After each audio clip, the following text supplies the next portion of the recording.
बचा सके। अब इस सवाल इस बात को लेकर उठ ही रहे हैं कि आगे अरविंद केजरीवाल का क्या होगा, आम आदमी पार्टी के भविष्य क्या रहेगा। सबसे बड़ी बात यह है कि आपको आगे किन चुनौतियों से निपटना पड़ेगा। आज इस खास पेशकश में हर पहलू को समझने की कोशिश करेंगे। रिपोर्ट देखिए।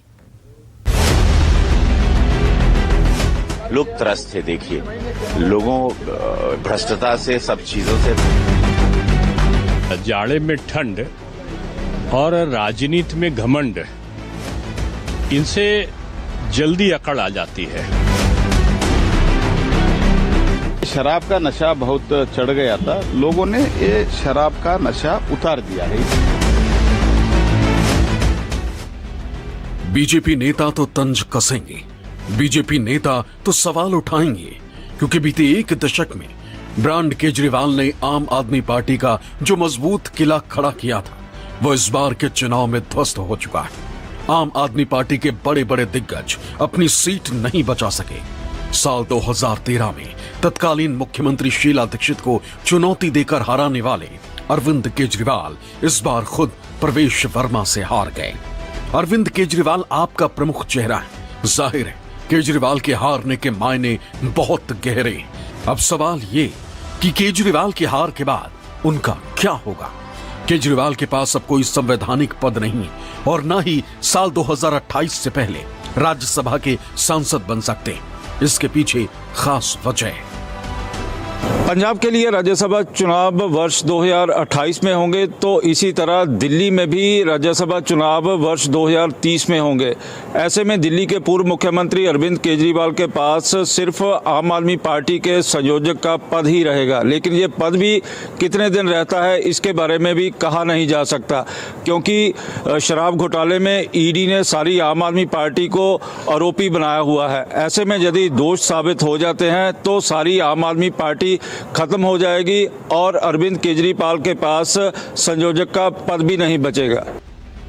ऐसी स्थिति में केजरीवाल अभी जिस सरकारी बंगले में रह रहे हैं वो भी उन्हें खाली करना पड़ेगा।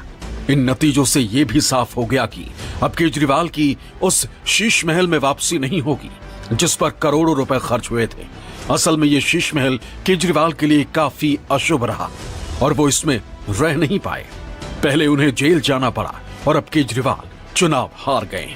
दिल्ली में इस बार की हार केजरीवाल और उनकी पार्टी के लिए बहुत बड़ा झटका है, क्योंकि न पार्टी को बहुमत मिला और न ही केजरीवाल समेत तमाम दिग्गज नेता चुनाव जीत सके। दिल्ली चुनाव में मिली करारी हार के बाद बीजेपी नेता आम आदमी पार्टी पर हमलावर हैं।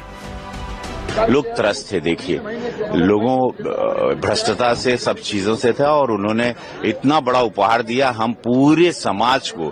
मुझे मौका नहीं मिल पाया था, लेकिन हम धन्यवाद देव आप सब लोगन के कि हमार बात मनला और यशस्वी प्रधानमंत्री मोदी जी भाजपा को 27 साल का वनवास काटे। जो एजेंडा लोगों के सामने रख के इन लोगों ने चुनाव लड़ा था, बाद में 2 बार जीत के आया, वो सब भूल गए।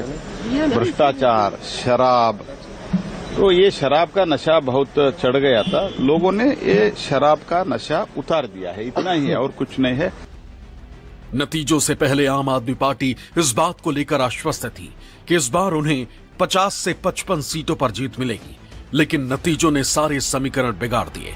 हालांकि चुनाव के बीच लोकनीति CSDS ने 29 जनवरी से 6 फरवरी के बीच दिल्ली की 28 विधानसभा सीटों पर सर्वे किया था, जिनमें 3100 से ज्यादा लोगों से उनकी राय ली गई। इस रिपोर्ट में आपकी हार की कुछ प्रमुख वजह बताई गई। दिल्ली के लोगों को स्थानीय मुद्दे पर नाराजगी थी। लोग आपके विधायकों से भी नाराज दिखाई दिए। यमुना में जहर मिलाने के आरोप को बेबुनियाद माना। 10 में से 9 लोगों ने यमुना के सफाई को मुद्दा बनाया। लोगों के लिए प्रदूषण, साफ पानी न मिलना मुद्दा रहा। 2/3 दिल्ली वालों ने माना कि आप नेता करप्ट। आपके प्रमुख नेताओं ने अपनी विश्वसनीयता खोई। 10 में से 7 लोग केंद्र सरकार की नीति से संतुष्ट दिखे। 10 में से 6 लोग दिल्ली में बीजेपी सरकार चाहते थे। आम आदमी पार्टी का उदय ही भ्रष्टाचार के खिलाफ शुरू की गई मुहिम से हुआ था और अब इसी भ्रष्टाचार के फेर में आपके दिग्गज नेता फंसे हुए हैं। कथित शराब घोटाले मामले में अरविंद केजरीवाल जमानत पर हैं। इसमें उन्हें फिर से गिरफ्तार किया जा सकता है। जाहिर है अगर अरविंद केजरीवाल फिर से जेल गए तो पार्टी टूटने का खतरा बना रहेगा। यही वजह है कि चुनाव हार के बाद अरविंद केजरीवाल ने हारे हुए उम्मीदवारों से भी मुलाकात की और जीतने वाले विधायकों से भी मिले। इस तरह से अब जिस इलाके से चुनाव लड़ा है उस इलाके में जनता की सेवा करनी है, जनता के बीच रहना है और वहाँ से जो बीजेपी के लोग जीते हैं वो भले ही लोगों के लिए काम करें ना करें, लेकिन उन्हें हमारे कैंडिडेट्स को उनके बीच रहना है, जनता की सेवा करनी है और आने वाले समय में अपने इन कैंडिडेट्स का अनुभव पूरे देश के लिए, पार्टी के प्रसार के लिए उनकी ड्यूटी लगाई जाएगी पूरे देश में, तो ये उनके साथ चर्चा होगी। जाड़े में ठंड और राजनीति में घमंड, इनसे जल्दी अकड़ आ जाती है और जनता अकड़ को जल्दी ठीक करना जानती है। दिल्ली का हश्र यही हुआ है। आदरणीय प्रधानमंत्री नरेंद्र मोदी जी पर लोगों ने विश्वास व्यक्त किया है। उन्होंने जो कहा था कि मोदी जी हमको हराने के लिए अगला जन्म लेना पड़ेगा। मोदी जी जो कुछ करते हैं इसी जन्म में करते हैं, क्योंकि वो कर्मशील हैं, क्रियाशील हैं। दिल्ली में हार का आप नेताओं पर भी असर दिखाई देगा, क्योंकि अब दिल्ली में आपकी सरकार नहीं, विधायक भी सिर्फ 22 की संख्या में, इसलिए दिल्ली विधानसभा में अपनी बात रखने का वैसा मौका नहीं मिलेगा जैसे पूर्ण बहुमत की सरकार में बीते 10 साल से आप नेता रखते आए थे। देखिए, पार्टी हतोत्साहित तो होगी जब उनका सबसे बड़ा नेता हार जाएगा इलेक्शन, तो उनका मन थोड़ा भटकेगा और ये मौका होता है विरोधियों के लिए कि भाई वो आकर पोचिंग करें, जिसे अंग्रेजी में बोलते हैं शीप स्टीलिंग, भेड़ बकरी चुराए। लेकिन मैं ये समझता हूँ कि आम आदमी पार्टी के जो लोग हैं, जो तटस्थ हैं उसके साथ, वो मजबूत लोग हैं और ये लोग जेल में लंबे समय तक रहकर भी नहीं टूटे। एक आशंका इस बात को लेकर है कि अगर आपके नेताओं और कार्यकर्ताओं का मनोबल कमजोर हुआ तो आगामी चुनावों में भी आपके नेताओं के लिए मुश्किलें खड़ी हो सकती हैं, क्योंकि दिल्ली नगर निगम में जो 11 वार्ड खाली हुए हैं उन पर उपचुनाव होना है। Bureau report, news 24। तो ये तो साफ है कि आप और अरविंद केजरीवाल की आगे की राह उतनी आसान नहीं जितनी अब तक रही है। अरविंद केजरीवाल के सामने कई चुनौतियां हैं, जिनमें सबसे बड़ी चुनौती पंजाब में सरकार बचाने की है, क्योंकि दिल्ली में हार के बाद बीजेपी और कांग्रेस दोनों की निगाहें ही पंजाब पर टिकी होंगी।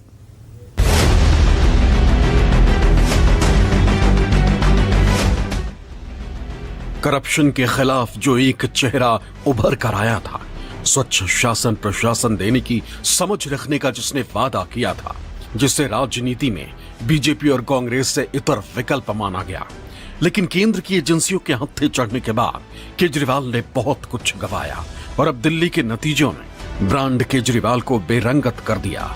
इतना ही नहीं, दिल्ली हार के बाद अरविंद केजरीवाल और उनकी पार्टी के सामने चुनौतियों का अंबार है, या यूं कहें कि एक चुनौतियों का पिटारा खुल गया है, जिनसे पार पाना केजरीवाल और आम आदमी पार्टी के लिए आसान नहीं रहने वाला। अरविंद केजरीवाल के लिए सबसे बड़ी चुनौती पार्टी को बचाए रखने की है, क्योंकि वही आपका सबसे बड़ा चेहरा रहे।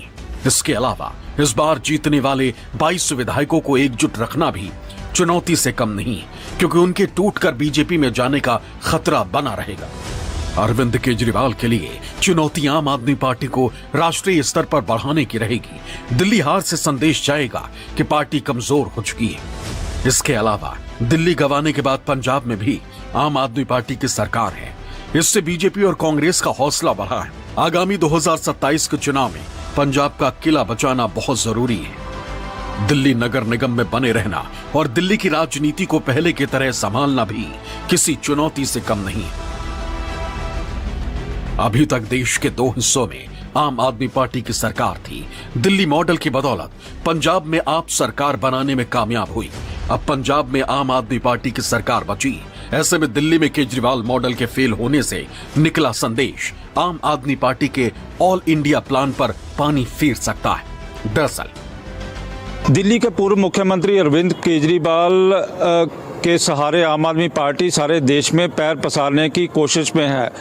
ऐसे में अगर आम आदमी पार्टी का सबसे मजबूत और दमदार चेहरा ही चुनावी रण में चारों खाने चित हो जाए तो इसके विस्तार के ऊपर पूरा असर दिखाई भी देगा। आसान शब्दों में कहा जाए तो दिल्ली की हार का असर अरविंद केजरीवाल ही नहीं बल्कि पार्टी के वजूद पर भी पड़ेगा। दिल्ली की लड़ाई असल मायने में केजरीवाल के वजूद की लड़ाई थी और वजूद की लड़ाई में केजरीवाल को हार का सामना करना पड़ा। एक्सपर्ट्स का कहना है कि दिल्ली के लोगों ने इस मॉडल को नकार दिया क्योंकि वो इसे टिकाऊ नहीं मानते।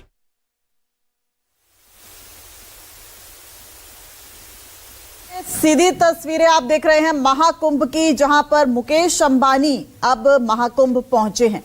आस्था की डुबकी लगाने अब मुकेश अंबानी पहुंचे हैं और ये सीधी तस्वीरें आप देख रहे हैं।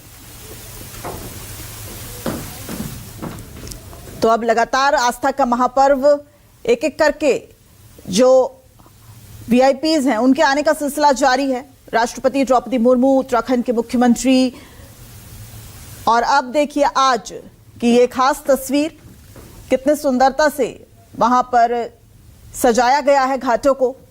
और ये संगम घाट की एक बेहद खूबसूरत तस्वीर देख रहे हैं आप, जहां पर अब मुकेश अंबानी, उद्योगपति मुकेश अंबानी पहुंचे हैं, महाकुंभ पहुंचे हैं। मुकेश अंबानी का पूरा परिवार महाकुंभ पहुंचा है और वहां पर आस्था की डुबकी भी मुकेश अंबानी द्वारा लगाई जाएगी। साफ तौर पर एक एक करके अब वीआईपीज के आने का सिलसिला जारी है।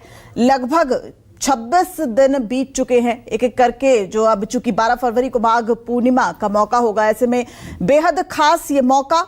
और ऐसे में अब उद्योगपति मुकेश अंबानी अपने पूरे परिवार के साथ इस आस्था के महापर्व पर पहुंचे हैं। संगम में डुबकी भी उनके द्वारा, उनके पूरे परिवार द्वारा लगाई जाएगी और इस वक्त वो एक नाव पर सवार हैं।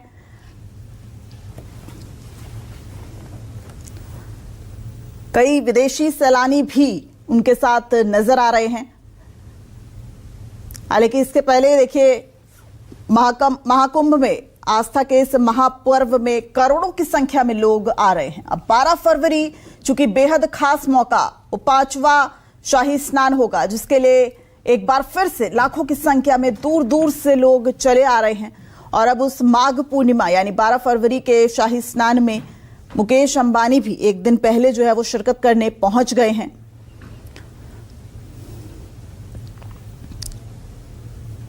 तो ये बेहद खास तस्वीर, मुकेश अंबानी अब अपने पूरे परिवार के साथ महाकुंभ पहुंचे हैं। उद्योगपति मुकेश अंबानी महाकुंभ पहुंचे हैं और ये सीधी लाइव तस्वीरें आप महाकुंभ की देख रहे हैं। लगातार तमाम घाटों का वो जायजा भी ले रहे हैं और अब त्रिवेणी संगम पर वो डुबकी भी लगाएंगे।